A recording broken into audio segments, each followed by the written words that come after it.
امام مسلم رحمۃ اللہ علیہ نے اپنی کتاب صحیح مسلم میں ایک حدیث ذکر کی ہے جس کا مفہوم یہ ہے کہ حضرت جریر بن عبداللہ البجلی رضی اللہ تعالیٰ عنہ فرماتے ہیں، میں نے حضور اکرم صلی اللہ علیہ وسلم کی دست اقدس پر اس بات پر بیعت کی کہ نماز پڑھتا رہوں گا، زکوٰۃ دیتا رہوں گا اور ہر مسلمان کے ساتھ خیر خواہی کرتا رہوں گا۔ اس حدیث کی تشریح کرتے ہوئے امام نووی رحمۃ اللہ علیہ نے حضرت جریر بن عبداللہ رضی اللہ تعالیٰ عنہ کا ایک واقعہ ذکر کیا ہے، جس سے معلوم ہوتا ہے کہ حضرت جریر رضی اللہ تعالیٰ عنہ کے دل میں حضور صلی اللہ علیہ وسلم کی اطاعت کا جذبہ کوٹ کوٹ کر بھرا ہوا تھا، اور انہوں نے حضور صلی اللہ علیہ وسلم سے جو وعدہ کیا تھا اسے دل و جاں سے نبھایا۔ امام نووی رحمۃ اللہ علیہ فرماتے ہیں، ایک مرتبہ حضرت جریر بن عبداللہ رضی اللہ تعالیٰ عنہ نے اپنے غلام کو ایک گھوڑا خرید کر لانے کا حکم دیا۔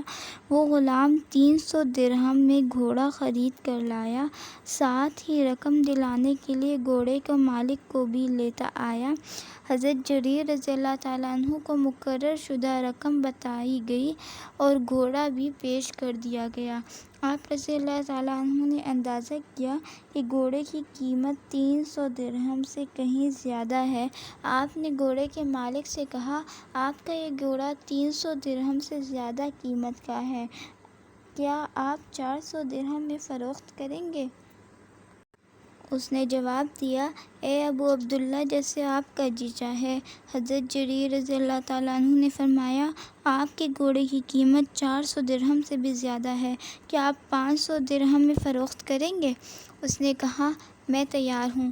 العرض حضرت جریر رضی اللہ تعالیٰ عنہ گھوڑے کی قیمت میں 100 درہم بڑھاتے چلے گئے، یہاں تک کہ 800 درہم میں گھوڑا خریدا اور رقم مالک کے حوالے کر دی۔ حضرت جریر رضی اللہ تعالیٰ عنہ سے کسی نے پوچھا، جب مالک 300 درہم پر راضی تھا تو آپ نے اسے 800 درہم دے کر اپنا نقصان کیوں کیا؟ آپ رضی اللہ تعالیٰ عنہ نے فرمایا، بات یہ ہے کہ گھوڑے کے مالک کو اس کی رقم کا صحیح اندازہ نہ تھا، میں نے خیر خواہی کرتے ہوئے اس کو پوری قیمت ادا کی ہے، کیونکہ میں نے حضور اکرم صلی اللہ علیہ وسلم سے وعدہ کیا تھا کہ ہمیشہ ہر مسلمان کی خیر خواہی کروں گا، میں نے اس وعدے کو پورا کیا ہے۔